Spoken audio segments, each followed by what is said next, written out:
You guys need to stop asking me what script I use for sellers. I've been telling you for 20 years, I don't like scripts. Sure, you need a list of the main things that you need to know from a seller, but what you need to concentrate on when you pick up the phone and call that seller is how can you help them. Are they in pre-foreclosure? You know that going in, you pull that pre-foreclosure list.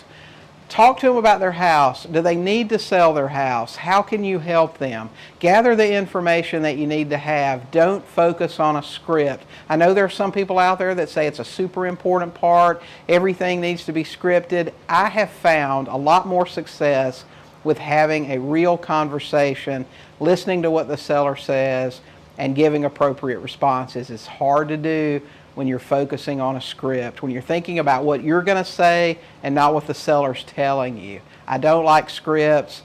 Know what you're going to say when you go into the conversation. Be familiar with that, and then just let the conversation go where it goes.